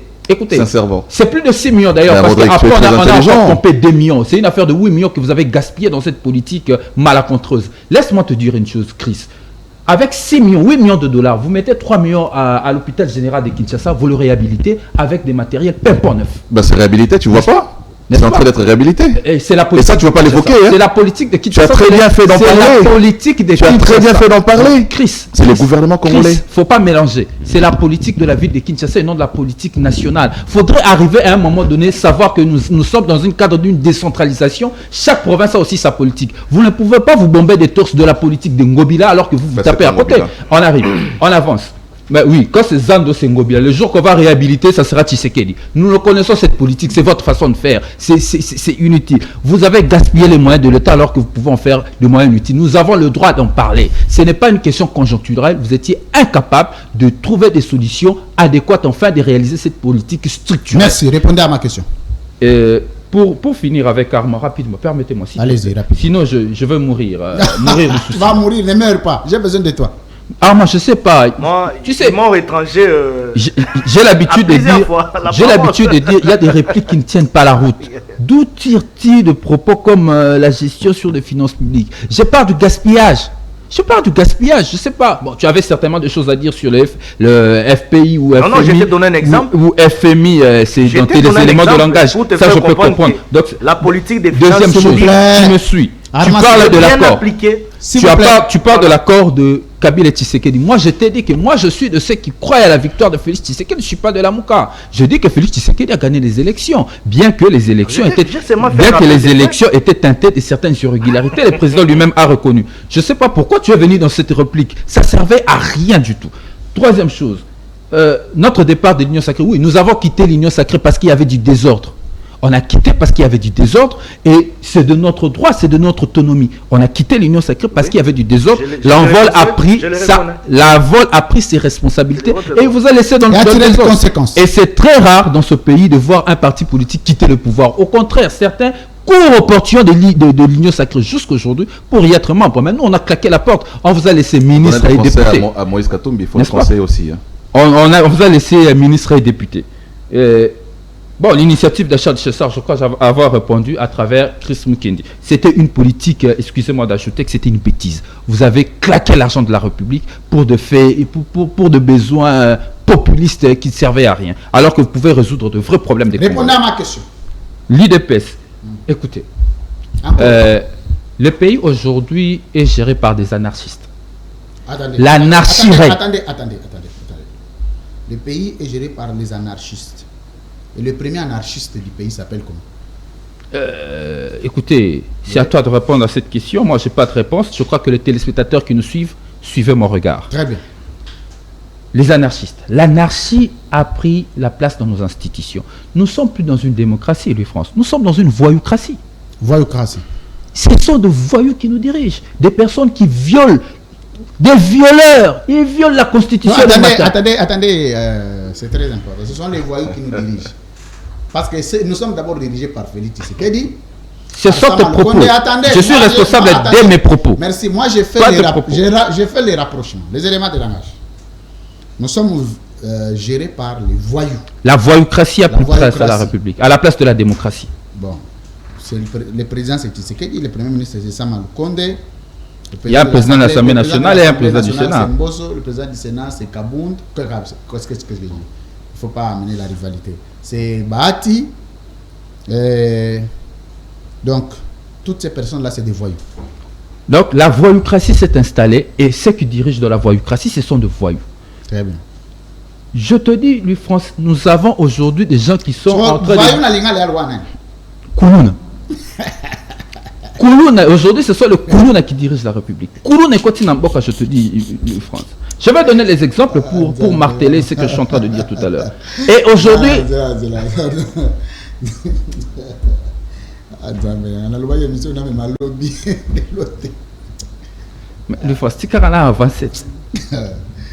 Les téléspectateurs nous regardent en direct. Je peux avancer pour finir. Sinon, tu me fais perdre le fil de mes idées. Hein? Rodrigue Ramazani, allez-y. Louis-France. Ouais. Des violeurs sont en train de nous diriger aujourd'hui.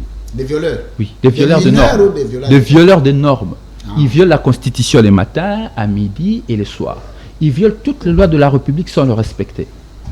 Louis-France, vous pouvez vous imaginer que quelqu'un, parce qu'il est le beau-frère ou le beau-fils ou encore la sœur, la petite sœur du chef de l'État, il estime qu'il peut prendre le sens contraire sur la route. Ça veut dire... Elle n'était pas là dans le véhicule, c'était juste... J'aurais appris par un des journalistes, un de vos confrères, John Lungila, sur Télé 50, dans une émission animée par M. Jean-Marie. Il a affirmé, parce qu'il n'a même pas supposé, il a dit que celui qui était dans la voiture, c'était le beau-frère du chef de l'État, le mari de madame... de madame c'est une garde républicaine. N'est-ce pas? Non, celui qui conduisait. Ah, okay. Moi, je parle de faits, c'est que je suivais. Donc, il prend le sens contraire. C'est une infraction. Mais cela ne suffisait pas. Le premier vice-président de l'Assemblée nationale s'est comporté, parce que là, il était dans sa casquette, le premier vice-président de l'Assemblée nationale, s'est comporté en magistrat, instructeur, en policier, en OPJ, pour venir réprimander l'infraction qui était en train de se commettre. Mais ça ne se demande pas, c'est de l'anarchie.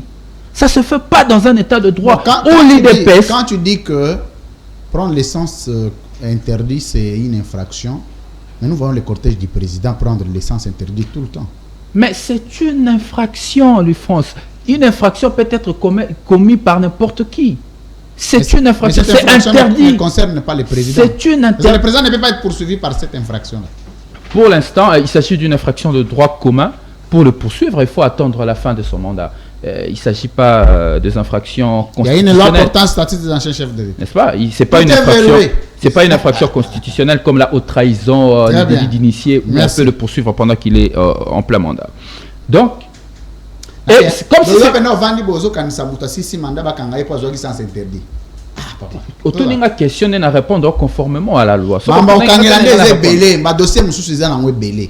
va y arriver. Maintenant, allons-y pour voir là où le bas blesse. Ce n'est pas fini. C'est comme si... Il est en train de conclure.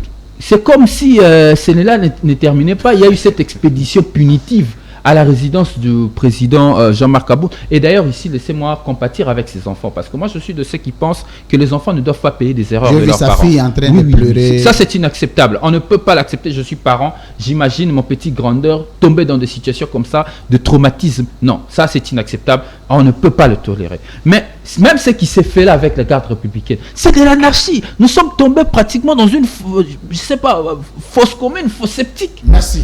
Je vais chuter. Juste pour conclure. En réalité, ceux qui nous dirigent aujourd'hui sont des anarchistes. Ils ont amené les pays dans la voyoucratie Pourquoi? Parce qu'ils estiment qu'ils peuvent tout faire. Ils sont dans tout. C'est ce qu'il faut dire à notre peuple une fois de plus. Nos amis ont dirigé. Ils nous ont démontré que le 37 ans de lutte qu'ils ont fait, c'était loin de tout ce qu'ils nous proclamaient comme vision. Alors en 2023, les Congolais auront bel et bien raison de demander au président de la République, tout poliment, conformément à la Constitution, de devenir le 2e sénateur à vie. Et ça sera œuvre utile, remettre le pays entre les personnes qui pourront implémenter une vision de développement et de la transformation sociale. Maître Rodrigue Ramazani. Grand Mick, je vais terminer avec vous. Réputation au sein des institutions, tous ces actes-là au niveau international, on nous suit des hauts dignitaires. On a vu ici... la parole. S'il vous plaît, je vais donner la conclusion à chacun. Ça, c'est pour les sujets. Alors, on a vu Lambert Mende plusieurs fois sous Kabila être reçu par un bourgmestre américain. Mais ici, il s'agit d'un haut fonctionnaire de l'État, un dignitaire, je voulais dire, qui se comporte en voyou, comme l'a dit un peu Rodrigue Ramazani. Mais le président a encore besoin d'un 2e mandat, vous estimez? Merci beaucoup, Louis France. Dans mon temps d'antenne, je m'organise. Je suis très mal à l'aise aujourd'hui de voir Chris Mukendi, un brillant économiste que je connais très bien. Chris Mukendi parlait, je ne voudrais pas parler de cette histoire des surgelés, mais Chris Mukendi doit comprendre, je sais qu'il essaie très bien, qu'en politique, dans la politique de bonne gouvernance, un gouvernement ne pose pas une action conjoncturelle isolée, soit des actions conjoncturelles isolées. On accompagne toujours des actions, on accompagne plutôt des actions structurelles aux actions conjoncturelles. C'est comme ça. Il doit y avoir au préalable une action structurelle et on va accompagner, on va la faire accompagner cette action structurelle avec des actions conjoncturelles. Donc faire des actions, poser des actions conjoncturelles, soit ponctuelles, isolées, c'est de la mauvaise gouvernance, c'est de l'amateurisme. Ce que le ministre de l'économie a fait, c'est de l'amateurisme pur et simple. Ça n'a rien à voir avec une politique conjoncturelle ou soit ponctuelle. Je répète encore pour les étudiants qui nous suivent, ils le savent très bien. En politique de bonne gouvernance, on pose des actions conjoncturelles isolées qu'en compagnie d'une action structurelle qui est là. Mais là, on ne voit pas une action... L'action structurelle, elle est là. Un instant, elle est là. Elle est là. Un instant, Chris Mukendi, calmez-vous. Est-ce que tu parles aux étudiants? Je te rappelle seulement que l'action structurelle est là et que l'action conjoncturelle fait partie de l'action conjoncturelle fait partie de l'action structurelle. Très bien. C'est un complément, juste un complément. Vous pourriez me protéger. Très bien, allez-y. Tout le monde, nous savons qu'il n'y a aucune action structurelle, surtout non avec ces ministres de l'économie Kalumba. Non, en tout cas. Je sais que j'ai des informations, qu'il y a des communicateurs éparpillés dans l'espace médiatique pour essayer un peu de défendre cette histoire. Mais tous, nous savions que c'est une bêtise. D'ailleurs, ce ministre Kalumba doit demander pardon au peuple congolais parce qu'il a menti le peuple congolais. Que non, ces poissons-là, ce sont des poissons venant des Selo, des Namibie, des 27 300 tonnes. Non, c'est faux. Cet argent, 6 millions, est parti comme ça. Cet argent est parti comme ça et le Congolais a perdu 6 millions, si c'est 7 millions. Parce que jusqu'à présent, le Congo n'a pas encore pêché. Le Congo a déboursé encore, si c'est 1 million, si c'est 2 millions, on a les désinformations supplémentaires pour payer cette fois-ci. C'est l'eau qu'on a vendu en décembre. Ça n'a rien à voir avec les 6 millions, les 7 millions. Donc, que les politiques cessent de mentir au peuple congolais. Je pense que pour l'hôpital des références, on venait d'évoquer là.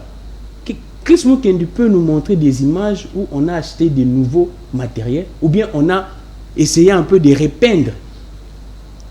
Il y a un immeuble qui pousse là. C'est un nouveau bâtiment.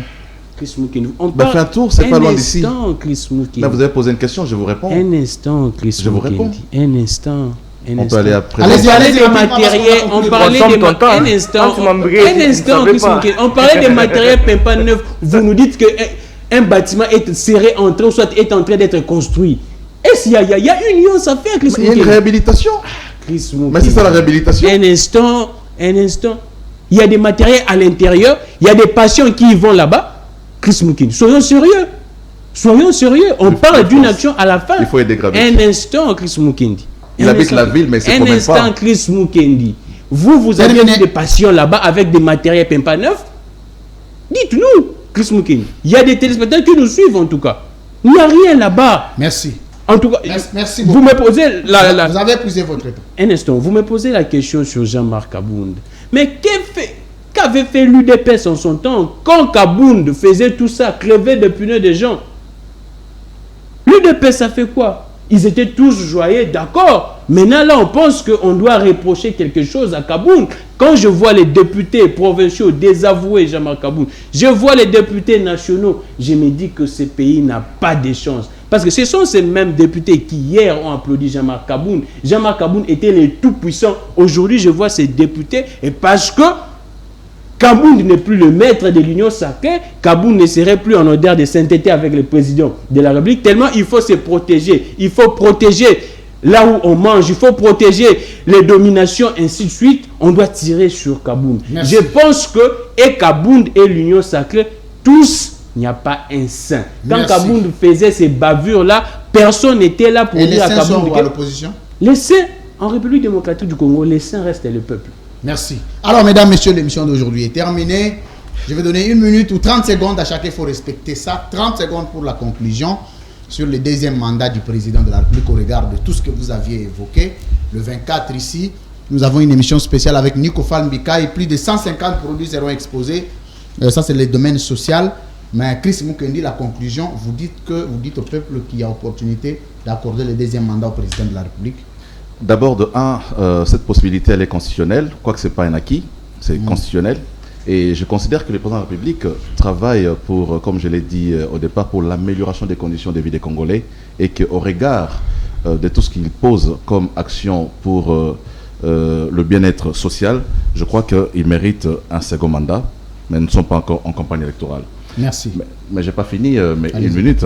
Donc, je voudrais revenir en ce qui concerne, en ce qui concerne cette pratique, ces comportements que je considère qui est un antivaleur, de prendre le sens contraire de la route.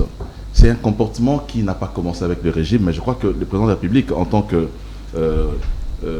responsable de l'État, ou à Kinshasa, ici, nous avons un gouverneur de la ville, il doit procéder à la moralisation. Mais le président lui-même prend des sens interdits. Non, mais j'ai dit, tout le monde, le président, c'est un cas d'exception. Le président de la République, il jouit d'un régime... Des violations de textes. Non, je ne dis pas qu'il viole les textes. Je dis seulement que le président, on peut comprendre que le chef de l'État... Pourquoi on doit comprendre? Parce que quand le chef de l'État passe, il faut lui laisser le passage. C'est le premier d'entre nous. C'est tout à fait normal. C'est tout à fait normal. Le sens interdit. Le cortège du chef de l'État, c'est comme une ambulance. Il faut laisser l'ambulance passer. Voilà, la même prérogative qu'on peut faire jouir à l'ambulance, on considère que le cortège du chef de l'État peut être pris comme tel. Voilà, merci beaucoup, Chris Moukeni. Vous avez respecté vos 30 secondes. Armand Moukoulou, il faut respecter les 30 secondes. Est-ce que le deuxième mandat, il faut accorder au président? Il faudra aussi... Si vous ne faites pas attention, vous épuisez, on récupère la parole. Quelques minutes, parce que les amis m'ont... Non, il faut terminer, l'émission est terminée. Bon, j'allais juste expliquer à Grammy qu'un député national a un mandat non impératif. Donc, un député national peut prendre une initiative allant même dans le sens contraire d'une injonction dans un domaine identifié. Donc, un député national, c'est un homme libre qui répond généralement à la rationalité constitutionnelle conformément à ces mandats qui lui a été accordé par la population congolaise, conformément au deuxième mandat du président du Parlement. Le deuxième mandat du président de la République, bon, évidemment, Chris l'a dit, nous ne sommes pas encore pendant la campagne électorale. Si c'était à vous demander, est-ce que... Parce que lui-même a demandé... Attendez. Il y a des indicateurs distinctifs. Lui-même, attendez, il ne faut pas dire que nous ne sommes pas pendant la campagne, parce que lui-même en a demandé sans qu'on soit à la campagne. Tu devais me laisser parler. Oui, il y a des indicateurs distinctifs pouvant nous amener à soutenir le chef de l'État pour un deuxième mandat. Par exemple, Louis France, à l'Est, concernant l'état de siège, 5,5 millions de personnes déplacées internes. Aujourd'hui, nous avons 1,2 million de ces personnes qui viennent de retrouver leurs familles respectives grâce à l'état de siège. Est-ce qu'on peut accorder le deuxième mandat? L'analyse, tu l'as déjà faite. Non. Aujourd'hui, la relance de l'AMIBA. Non, je dis, les actions du président, tu en as déjà évoqué. Est-ce qu'on peut accorder le deuxième mandat au président? Regarde tout ce que tu connais. Nous sommes dans ces droits-là. C'est de notre devoir comme étant un peuple conscient. Parce que nous osons croire et nous constatons que le chef de l'État a placé des passerelles économiques solides. Merci. Pouvant nous accorder, je dirais, un certain nombre d'équilibres économiques. Merci. Sur le plan même social, il y aura des effets. Merci. Donc nous sommes en train de travailler. Merci. Cela ne va pas nous empêcher d'accorder un second mandat au chef de l'État, surtout que c'est constitutionnel. Merci beaucoup, Armand Moukoulou. Rodrigue Ramazani, deuxième mandat du président, une opportunité? Bon, j'aimerais dire à Chris deux choses. Dans vos 30 secondes. Chris, tu dis que nous ne sommes pas en plein mandat. Heureusement que toi au moins tu respectes la loi électorale. Mais le chef de l'État s'est déjà prononcé comme candidat, ce qui est indécent. Ailleurs, on voit que les élections arrivent. Jusqu'aujourd'hui, les présidents en fonction... Là, c'était une communication politique. S'il vous plaît, laissez-les terminer. Jusqu'aujourd'hui, ces chefs de l'État-là s'occupent d'abord de la nation. Mais nous, aujourd'hui, le chef de l'État s'occupe déjà de sa campagne avec les moyens de l'État. C'est indécent. Et après, vous voulez justifier que le fait que le chef de l'État puisse prendre des sens contraires. Dur à l'ex, c'est un l'ex. La loi est dure, mais c'est la loi. Nul n'est au-dessus de la loi. C'est la Constitution qui le dit. Que vous soyez chef de l'État... Donc, on n'a pas dit que le président est au-dessus de la loi. Non. Que vous soyez chef de l'État ou Rodrigue Ramazani, un citoyen lambda comme moi, nous sommes tous égaux devant la loi. Et enfin, bon, qui parle des initiatives législatives, je peux te dire même que la loi sur l'abrogation du CENSA, l'histoire dirigée par notre aîné, notre père, Olen Nkoy, l'honorable Sessang a introduit cette loi depuis 2019 jusqu'à aujourd'hui. On n'analyse pas. On n'analyse pas. Ça, c'est le fruit de votre majorité. Donc, il faut arrêter de dire aux opposants de faire des initiatives. Les initiatives souffrent dans vos tiroirs. Les initiatives souffrent dans le tiroir de votre majorité. Répondez à ma question. Deuxième mandat du président, une opportunité. Et après, le deuxième mandat du président, selon lui, que le président a le droit... Non, c'est ton droit, évidemment, de communicateur, de dire que le chef de l'État le chef de l'État on peut lui donner un deuxième mandat. Non, on ne peut pas lui donner un deuxième mandat parce que le chef de l'État n'a pas su satisfaire jusque-là à un bilan à mi-parcours au désidérata de notre population. Merci beaucoup. Et dans le président de la République, j'affectionne beaucoup Félix Tshisekedi. Je suis parmi les jeunes qui l'ont rencontré quand il était encore président de l'Assemblée du Rassemblement. Comme jeune du Rassemblement, il nous a reçus. Je l'affectionne beaucoup. C'est un monsieur honnête, comme vous dites, un monsieur sincère. Mais du point de vue de la gestion, au-delà de sa bonne volonté, il y a cette pesanteur. Il y a des insuffisances. Il y a cette pesanteur de l'absence de l'expérience de la gestion de la chose publique sur lui. Et dans le chef de l'État à devenir un deuxième sénateur à vie, ça sera œuvre utile aux Congolais. Merci. Il faut respecter les 30 secondes. J'ai fini, je comprends. Deuxième mandat du président. J'ai fini en tout cas dans mon tour d'antenne. Je comprends mon frère Armand Moukoulou parce qu'il a grandi politiquement à travers les mamelles politiques de surfacturation. Quand il parle qu'un bateau de pêche coûterait 10 millions, j'ai dit que mon frère, c'est faux. Votre gouvernement de l'Union sacrée, venez là, ou soit a fait entrer une commande, si je pourrais dire comme ça, ou soit un bon de décaissement de 15 millions de dollars. Un instant. Le ministre de la Pêche a demandé une prévision de 15 millions. Armand, laissez-le. Pourquoi j'ai dit un bon de commande? Je ne peux pas lui laisser. J'ai parlé. Pour 4 bateaux. J'ai dit pour 4 bateaux, 15 millions. Un instant. C'est pourquoi j'ai dit que mon ami Armand Moukoulou a grandi à travers les mamelles de surfacturation. Le gouvernement, un bon de décaissement de 15 millions pour 4 bateaux de pêche. Mais lui nous dit qu'un bateau coûte 10 millions. Je parle d'un bateau de pêche moderne. Mais votre gouvernement a fait introduire... Un instant, soyez calme. Soyez calme. La population constate que vous avez fait la surfacturation. Avec capacité de la navigation maritime. Soyez calme. Armand adore les termes. Soyez calme. 15 millions le gouvernement de l'Union sacrée. Oui, 15 millions le gouvernement de l'Union sacrée pour 4 bateaux de pêche. Mais Armand nous dit ici un bateau, selon ses informations, c'est 10 millions. Je comprends que Armand a grandi dans un régime de surfacturation.